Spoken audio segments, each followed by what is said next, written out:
ज्या भावना संतप्त आहेत तुम्ही त्या भावना समजून घ्या, तुम्ही त्यांच्याशी बोला. या लोकांना सगळ्यांना तिथे यायचं आहे. आम्ही काही दंगा फसाद करणार नाही. हे जरा थांबा, मागे मागे सरकार. हे महिलांना लुटू नका, महिलांना लुटू नका, महिलांना मागे सरकार.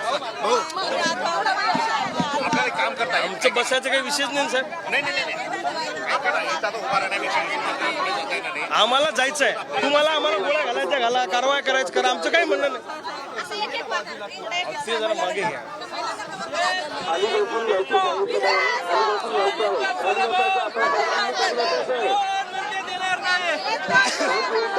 तुम्हाला मुख्यमंत्र्यांनी ऑर्डर दिली का आम्हाला येऊ द्यायचं नाही म्हणून? त्यांचं म्हणणं आम्ही आम्हाला अधिकार आहे.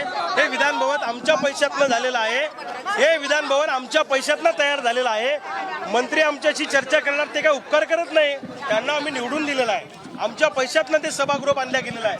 आणि कोणत्या कायद्याने तुम्ही आम्हाला अडवताय? आम्ही काय नक्षलवादी आहे? आम्ही काय दहशतवादी आहे?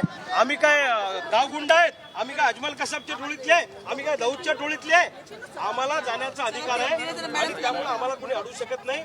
एका बाजूला भ्रष्टाचार करणाऱ्या मंत्र्यांना पोलीस संरक्षणात गावाकडे न्यायचं आणि न्याय मागणाऱ्या शेतकऱ्याला अडवायचं, ही सरकारची भूमिका बरोबर नाही आहे. तुमची काय भूमिका? आम्ही विधान भवनात जाण्यावर ठाम आहोत. आम्हाला विधान भवनात नेलं पाहिजे आणि यांनी सांगितलं ते चर्चा करायला तयार आहे. चर्चा किती वेळेस करतात ते? आम्हाला जाऊ द्या ना, फरक काय पडतो? नाही तर आम्हाला गोळ्या घाला, आम्हाला गोळ्या घाला, आम्हाला मारा, आमच्यावर कारवाई करा, आम्हाला फासावर चढवा. काय तुम्हाला करायचं ते करा. एरवी मरणार आहे, तेरवी मरणार आहे आम्ही. सोयाबीनला भाव मागणं गुन्हा आहे का? कापसाला भाव मागणं गुन्हा आहे का?